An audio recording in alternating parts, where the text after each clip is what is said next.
নিজেকে কখনো বড় করে প্রকাশ করবেন না, এতে আপনি ছোট হবেন।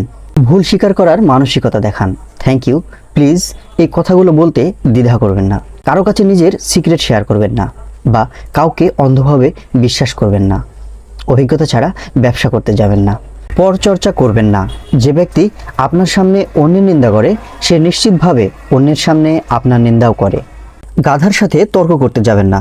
তর্কের শুরুতেই গাধা আপনাকে তার স্তরে নামিয়ে আনবে, তারপর আপনাকে সবার সামনে অপদস্থ করবে। পরে করব ভেবে কোনো কাজ ফেলে রাখবেন না। আপনি যদি তা করেন, শতকরা 80% সম্ভাবনা কাজটি আপনি আর কখনোই করতে পারবেন না। না বলতে ভয় পাবেন না। স্ত্রীর কারণে বাবা মাকে বা বাবা মায়ের কারণে স্ত্রীকে অবহেলা করবেন না।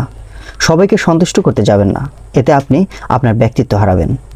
ঝুঁকি ছাড়া সাফল্য আসে না, তাই জীবনে ক্যালকুলেটেড রিস্ক নিতে ভয় পাবেন না। স্মার্টফোনে আসক্ত হবেন না। গুগলে জীবনের সব প্রশ্নের উত্তর খুঁজে পাবেন না। মনের ইচ্ছা প্রকাশ করতে দেরি করবেন না, কারণ এই একটি কাজের বিলম্বের জন্য আপনি সারা জীবন পস্তাতে পারেন। রিলেশনশিপে অসুখী হলে সেটা আঁকড়ে ধরে থাকবেন না। যে সম্পর্ক মানসিক যন্ত্রণা দেয়, ভেতরে অশান্তির সৃষ্টি করে, তা জীবন থেকে দ্রুত মুছে ফেলুন। আপনি কখনোই জানেন না যে আপনি স্বপ্ন পূরণের ঠিক কতটা কাছাকাছি, তাই কখনোই লক্ষ্যের পিছু ধাওয়া করা বন্ধ করবেন না। বেশিরভাগ মানুষ সাফল্য লাভের কাছাকাছি গিয়ে হাল ছেড়ে দেয়। অকারণে শত্রু বাড়াবেন না। কারো ধর্মবিশ্বাসে আঘাত দিয়ে কোনো কথা বলবেন না বা সোশ্যাল মিডিয়ায় পোস্ট করবেন না। বয়ফ্রেন্ড বা গার্লফ্রেন্ডের সাথে একান্ত মুহূর্তের ছবি বা ভিডিও করবেন না।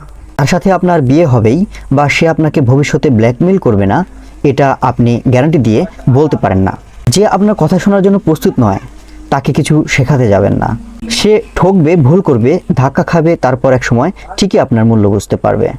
নিজের সম্মান বিসর্জন দিয়ে মানুষের সাথে সম্পর্ক রক্ষা করতে যাবেন না।